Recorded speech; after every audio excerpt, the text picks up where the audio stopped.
let's go to something completely different. Did you play anything in the recording sessions other than the electronic music? I played piano on some of the cues. And in Burbank? No, not at Burbank. In my studio. Mm-hmm. Either prepared piano or regular piano with other kinds of electronic instruments, and also in small group contexts, I would be the pianist. But when I was down in Burbank for the orchestral part, I needed to be in the control room watching the score with the orchestrator to make sure that it was being recorded correctly. And so I had actually two pianists hired to play the piano parts. And at one point, it's like a two-piano concerto where there's two pianists playing at once with the orchestra. Was Philip in the control booth with you? Yeah. Yeah. Yeah, and the producer, Bob Solo, also. Oh, really? Yeah. Wow.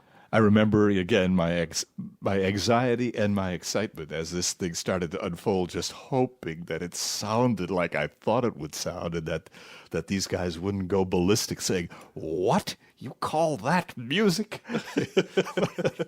But fortunately, it really just went very, very well, and Phil and Bob Solo were ecstatic about the music, which made me feel wonderful, because by that time I had spent over 10 weeks on this project, and I was both exhilarated and exhausted at that point.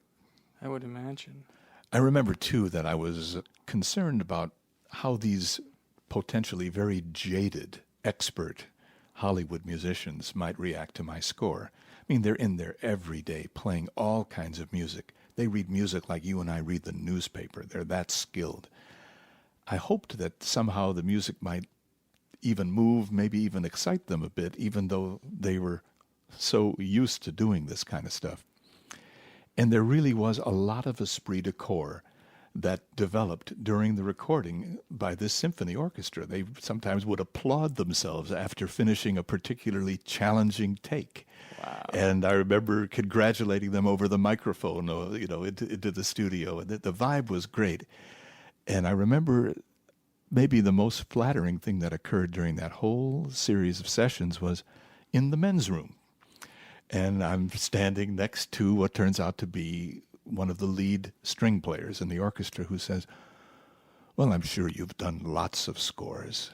And I said, "No, as a matter of fact, this is my first one." He said, "Oh, I can't believe that. Let's take this orchestra on the road." It just cracked me up, and I think it was the nicest compliment I received in the whole project. That's very flattering. So when it was finally over and this project was wrapped, and I'd gotten the additional nice bit of frosting on the cake of a request to do a soundtrack album, which doesn't always happen with every film, contrary to maybe what most moviegoers think. And so then I did the editing and production of the soundtrack album. Once that was over, I breathed a huge sigh of relief. I went back to my regular life as a jazz musician and a psychiatrist and as a husband. And I vowed to myself that as much fun and as stimulating as this project was, that I wouldn't do it again. Because it, more than anything else I've ever done musically, totally ripped me away from everything else in my life. I would be spending 18, sometimes 20-hour days in the studio. I still remember my wife coming down sometimes at 2 o'clock in the morning and grabbing me off the piano stool and hauling me upstairs and dumping me into the hot tub to unwind. And then I would get a few hours sleep and then go back at it again. It's the only time in over 30 years of a private practice of psychiatry that I ever closed my office for 5 weeks.